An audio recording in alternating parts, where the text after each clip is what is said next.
அன்பு நண்பி, நான் தான் உங்க மோனி. சந்திராவின் ஸ்டோரியோட அடுத்த எபிசோட் தான் இன்னைக்கு நம்ம பார்க்க போறோம். இந்த ஸ்டோரி முழுக்க முழுக்க என்னோட கற்பனையில நான் ரைட் பண்ணுது. இந்த ஸ்டோரி எல்லாரும் கற்பனை கதையை மட்டும் பாருங்க. இப்ப வாங்க நம்ம வீடியோக்குள்ள போலாம். ஓபனிங் சீன் லாஸ்ட் எபிசோட முடிச்சா அந்த சீன் தான் போகுது. மேகநாதனும் சந்திராவை மேகநாட்டுக்கு கூட்டிட்டு போன உடனே அவளை அரெஸ்ட் பண்றான். அதை பார்த்த சந்திராவுக்கு எதுவுமே புரியல, ஷாக் ஆகுறா. சோ இதோட தான் லாஸ்ட் எபிசோட நம்ம பினிஷ் பண்ணிருந்தோம். இதுக்கப்புறம் என்ன நடக்க போகுது வாங்க பார்க்கலாம். மேகநாதனும் சந்திராவை கைது பண்றான். அதை பார்த்து சந்திரா பயங்கரமா ஷாக் ஆயிடுறா. உடனே மேகநாதன் கிட்ட, நாம் என்ன செய்கிறீர்கள்? உன்னை சிறைப்பிடிக்கிறேன், ஆனால் ஏன்? உன்னை திருமணம் செய்து கொள்ள. திருமணமா? என்ன கூறுகிறீர்கள்? விளையாடாதீர்கள், உண்மையில் எனக்கு பயமாக உள்ளது. நான் ஒன்றும் விளையாடவில்லை, உண்மையைத்தான் கூறுகிறேன். 10 வருடங்களாக நான் உன்னை காதலித்துக் கொண்டிருந்தேன். காதல் என்றால் சாதாரணமான காதல் அல்ல, மூர்க்கத்தனமான காதல், மூடத்தனமான காதல். உன்னை தவிர வேற எதையும் யோசிக்க விடாமல் முடக்கும் காதல். அந்த அளவுக்கு இந்த மேகநாதன் மீது பித்து பிடித்து போயிருக்கிறான். ஆனால் நீ தொடர்ந்து அந்த ருத்ரனிடமே செல்கிறாய். அதுதான் ஏன் என்று எனக்கு புரியவில்லை. ஆனால் அதை கண்டு அஞ்சுபவன் நான் அல்ல. எனக்கு சொந்தமான பொருள் எனக்கு கிடைக்கவில்லை என்றால் இருந்தாலும் அதை பறித்துக் கொள்பவர். அதே போல்தான் என்று நீயும் என்னிடமே வந்து விட்டாய். தாம் இவ்வளவு மோசமானவராக இருப்பீர்கள் என்று சத்தியமாக நான் நினைத்து கூட பார்க்கவில்லை. ஏன் இவ்வாறு மாறினீர்கள்? நான் பார்த்த அந்த மேகநாதன் தாம் அல்ல. உண்மைதான், நீ நினைத்த மேகநாதன் நான் நல்லதான். ஆனால் நான் இவ்வாறு மாற காரணம் நீதான். அதில் எந்த மாற்று கருத்தும் இல்லை. அதே போல் நீ என்னை திருமணம் செய்து கொள்வதை தவிர உனக்கு வேறு வழியும் இல்லை. அது உன் கனவிலும் நடக்காது. அதையும் மீறி நீ என்னை மணந்தாலும் அந்த நொடியை என் உயிரை நான் மாய்த்துக் கொள்வேன். தெரியும் நீ இப்படிதான் முரண்டு பிடிப்பாய் என்று. அதனால் தான் முன்கூட்டியே நான் ஒரு திட்டம் தீட்டி அதை செயல்படுத்தியும் இருக்கிறேன். திட்டம் என்னும் போதுதான் நினைவிற்கு வருகிறது, உன் அண்ணன் பத்திரமாக இந்நேரம் உன் கிராமத்திற்கு சென்றிருப்பாரா அப்படின்ற மாதிரிலாம் கேட்ட. அதை கேட்ட சந்திராவுக்கு பயமாகுது. உடனே மேகநாதன் கிட்ட, என் அண்ணனை என்ன செய்தாய்? இப்பொழுது தெரிய வேண்டுமா? சரி, என் வருங்கால மனைவி ஆசைப்படும் பொழுது அதை எப்படி நான் நிறைவேற்றாமல் போவேன்? என்னுடன் வா. எங்கு? என்னை கேள்வி கேட்கும் உரிமை திருமணத்திற்கு பிறகுதான் உன்னை வந்து சேரும். ஆகையால் வாயை மூடிக்கொண்டு என் பின் வா அப்படின்ற மாதிரி சொல்லிட்டு அவனும் முன்னாடி போகிறான். அதை பார்த்த சந்திராவும் அவனுக்கு பின்னாடியே போறான். அதே அரண்மனைக்கு அடியில இருக்க ஒரு ரகசிய பாதைக்குள்ள சந்திராவை மேகநாதன் கூட்டிட்டு போறான். அந்த பாதை ஒரு சுரங்க பாதை. அந்த சுரங்க பாதை முடியிற இடம் ஒரு பாதாள சிறை. அந்த சிறையில நிறைய கைதிகள் பயங்கரமான முறையில கொடுமைப்படுத்தப்பட்டிருக்காங்க. அதை பார்த்த சந்திராவோட மனசு பதறுது. அப்போ மேகநாதனும் ஒரு சிறை கிட்ட போய் நிக்கிறான். அப்போ நம்ம சந்திரா கிட்ட, உன் அண்ணனை பார்க்க வேண்டும் என்று துடித்தாய் அல்லவா? பிறகு ஏன் அங்கேயே நிற்கிறாய்? இங்கு வா, இங்கு வந்து உன் அண்ணனை கண் குளிர பாரு அப்படின்ற மாதிரிலாம் சொல்ல சந்திராவும் அந்த சிறை கிட்ட போறா. அந்த சிறையில நம்ம வர்ணதேவ் இருக்கான். பயங்கரமான கொடுமையெல்லாம் அவன் அனுபவிச்சிருக்கான். ரத்த வெள்ளத்துல அவங்க மயங்கிய நிலையில இருக்கான். அதை பார்த்த சந்திரா உடைஞ்சு போயிடுறா. அவளுக்கு என்ன பண்றதுன்னு தெரியல. பயங்கரமா அழ ஆரம்பிக்கிறா. அதை பார்த்த மேகநாதன் நம்ம சந்திரா கிட்ட, நீ கண்ணீர் வடிப்பதால் இங்க எதுவும் மாறப்போவதும் இல்லை. உன் அண்ணனை காப்பாற்ற இங்கு எவரும் வரப்போவதும் இல்லை. ஆகையால் முரண்டு பிடிக்காமல் திருமணத்திற்கு ஒப்புக்கொள். அதை விடுத்து எப்பவும் போல் குருட்டுத்தனமாக உன்னை காப்பாற்ற உன் முதல் காதலன் வருவான் என்று நம்பிக்கொண்டு என்னையவே எதிர்க்க துணிந்தால் இழப்பு உனக்கு தான் சிந்தித்து முடிவது. நான் என்ன செய்ய வேண்டும்? புரிந்து கொண்டாயே? இதுதான் நல்ல பிள்ளைக்கு அழகு. நீ பெரிதாக எதுவும் செய்ய வேண்டாம். என்னை திருமணம் செய்து கொண்டால் மட்டும் போதும். சரி, உன்னை மணக்க நான் ஒப்புக்கொள்கிறேன். ஆனால் ஒரு நிபந்தனை. திருமணம் முடிந்த அடுத்த கணம் நீ என் அண்ணனை விடுதலை செய்ய வேண்டும். முடியாது. உன் அண்ணனின் வாழ்நாள் அந்த சிறையிலேயே கழியும். என்ன இது? எந்த விதத்தில் நியாயம்? நான் தான் திருமணத்துக்கு ஒப்புக்கொண்டேனே. அப்படி இருந்தும் என் அண்ணனுக்கு விடுதலை கிடைக்காதது என்றால் அதற்கு என்ன அர்த்தம்? உன்னை இழக்க எனக்கு விருப்பம் இல்லை என்ற அர்த்தம்.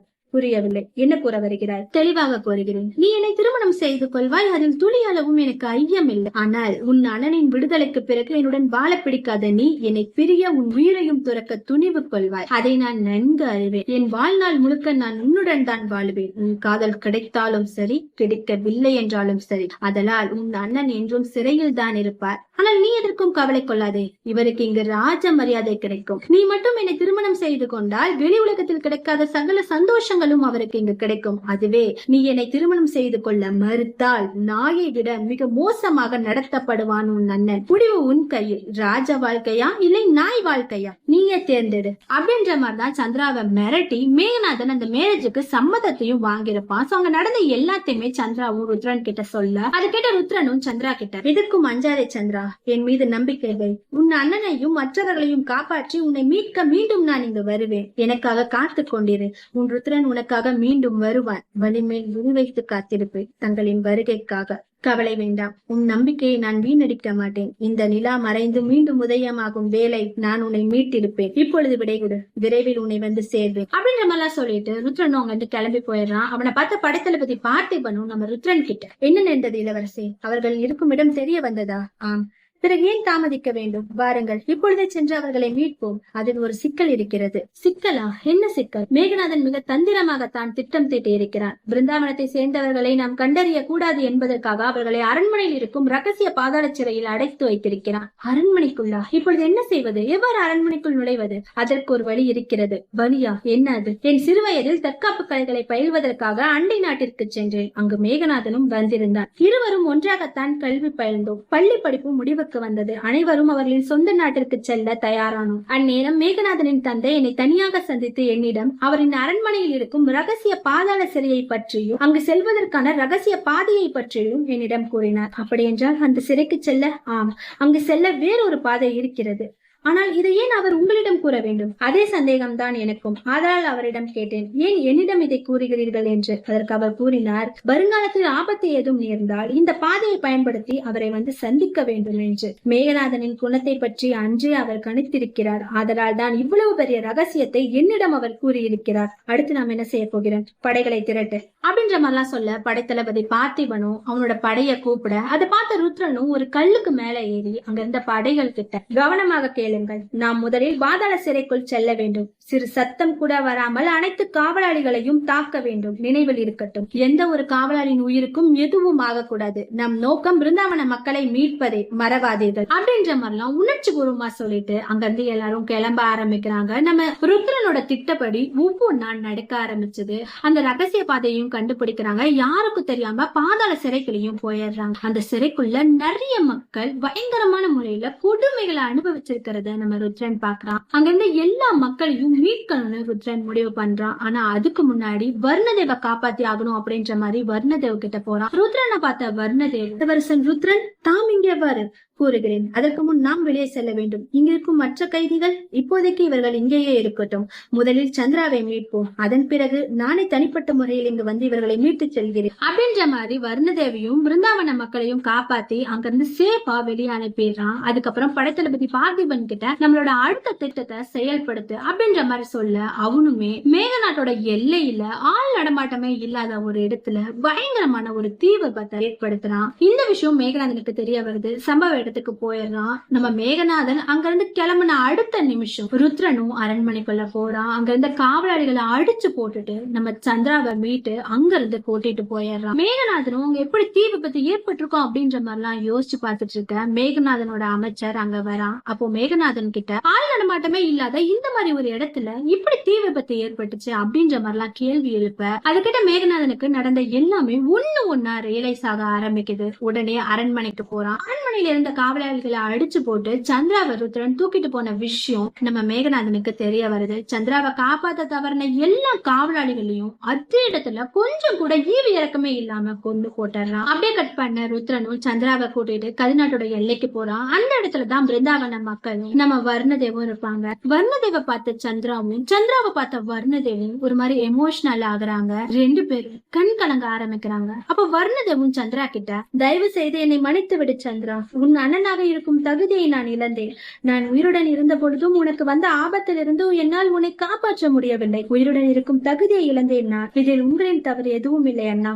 தவறு செய்தவள் நான் ஆவேன். என்னால் தான் நம் கிராமமே ஆபத்தில் சிக்கிக் கொண்டது. உங்களின் இந்த துயரத்துக்கு காரணம் சந்திரா என்னும் இந்த அவல பெண் ஒருத்தியே. தயவு செய்து நீங்கள் அனைவரும் என்னை மன்னித்து விடுங்கள். நடந்த துயரத்திற்கு யாரும் பொறுப்பல்ல. அனைத்திற்கும் காரணம் அந்த மேகநாதன் ஒருவனே. ஆகையால் உன்னை நீயே வரைத்துக் கொள்ளாதே அப்படின்ற மாதிரிலாம் ஒருத்தர் அவங்க மேல வச்சிருந்த அன்பை எக்ஸ்பிரஸ் பண்றாங்க. அதை பார்த்த ருத்ரன் அங்க இருந்தவங்க கிட்ட, போதும் போதும் இப்படியே பேசிக் கொண்டிருக்க போறோமா இல்லை நாட்டிற்கு திரும்புவோமா அப்படின்ற மாதிரிலாம் கேட்க, அதை கேட்ட வர்ணதேவும் சடனா மண்டி போட்டு அவனோட இதயத்துல கை வச்சு, நம்ம வர்ணதேவ் கிட்ட, எங்களை மீட்பதால் இரு நாடுகளுக்கும் இடையே போர் வெடிக்கும் அபாயம் இருந்தது.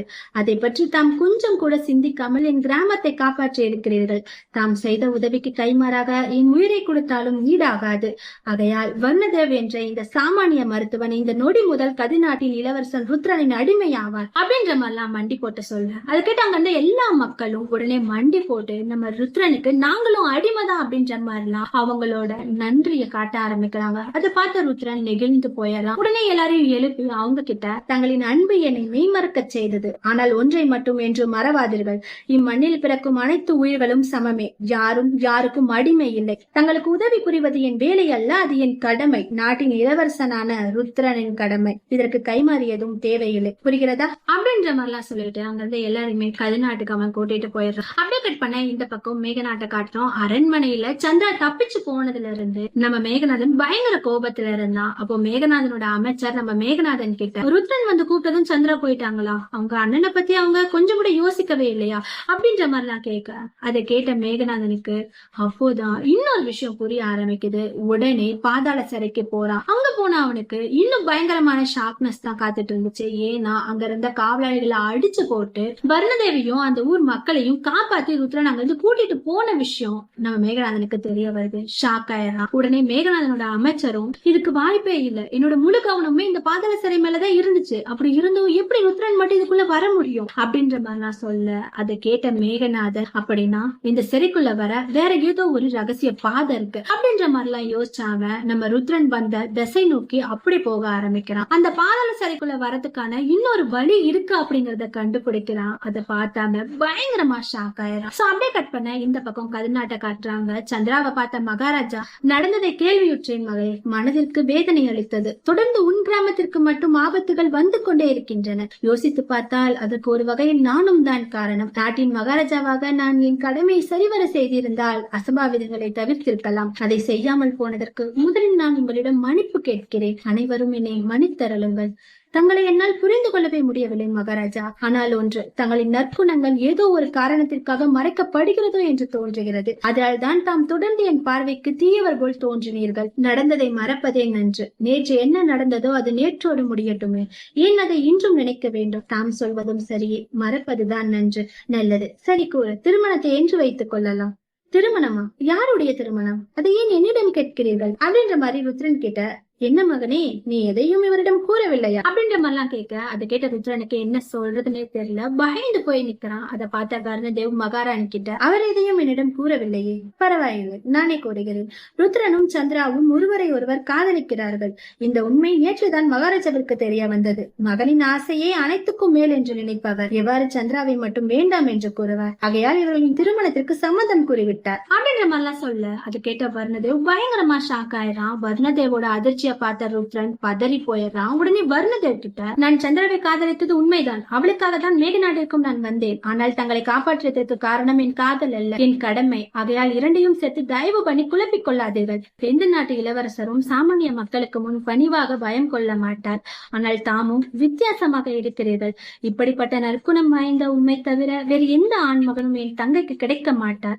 ஆகையால் இந்த திருமணத்திற்கு நான் மனதார ஒப்புக்கொள்கிறேன் அப்படின்ற மாதிரிலாம் சொல்ல, ருத்ரனுக்கும் சந்திராக்கும் ரொம்பவே ஹாப்பி ஆகுது. அவங்க ரெண்டு பேருமே கண் கலங்க ஆரம்பிக்கிறாங்க. அப்போ மகாராஜாவும் வர்ணதேவ் கிட்ட, அனைத்து மக்களுக்கும் மடல் அனுப்புங்கள். என் மகனின் திருமணம் விரைவில் நடக்கவிருக்கிறது. நம் நாடு மட்டுமல்ல, நம் அண்டை நாட்டிற்கும் மடல் சென்றடைய வேண்டும். சொர்க்கத்திலும் இப்படி ஒரு திருமணத்தை கண்டிருக்க மாட்டார்கள். அதுபோல் என் மகனின் திருமணத்தை நான் நடத்த போகிறேன் அப்படின்ற மாதிரிலாம் அவங்க ஹாப்பியா சொல்ல, அரசவையில் இருக்க எல்லா மக்களுமே ரொம்ப ஹாப்பியா ஃபீல் பண்றாங்க. அது எல்லாத்தையும் பார்த்த இந்து கோபத்தோட உச்சிக்கே போயிடுற, நான் உயிருடன் இருக்கும் வரை திருமணத்தை நடத்த நான் ஒருபோதும் விட மாட்டேன். அதற்காக எத்தனை உயிரை வேண்டுமானாலும் நான் எடுப்பேன். இனிதான் இந்த இந்துவின் கண்ணாமூச்சி விளையாட்டை இவர்கள் பார்க்க போகிறார்கள் அப்படின்ற மாதிரி ரொம்ப ஆவேசமாக இருந்தவங்கள அவ பாக்குறான். சோ இதோட தான் இந்த எபிசோட நான் பினிஷ் பண்றேன். நெக்ஸ்ட் எபிசோட்ல இன்னும் என்னென்ன விறுவிறுப்பான விஷயங்கள் நடந்திருக்கு அப்படிங்கறத நம்ம பொறுத்திருந்து பார்க்கலாம். உங்களுக்கு இந்த வீடியோ பிடிச்சா லைக் பண்ணுங்க, ரொம்ப பிடிச்சா ஷேர் பண்ணுங்க, ரொம்ப பிடிச்சா சப்ஸ்கிரைப் பண்ணி பக்கத்துல பெல் ஐகானை கிளிக் பண்ண மறந்துடாதீங்க. தேங்க்யூ.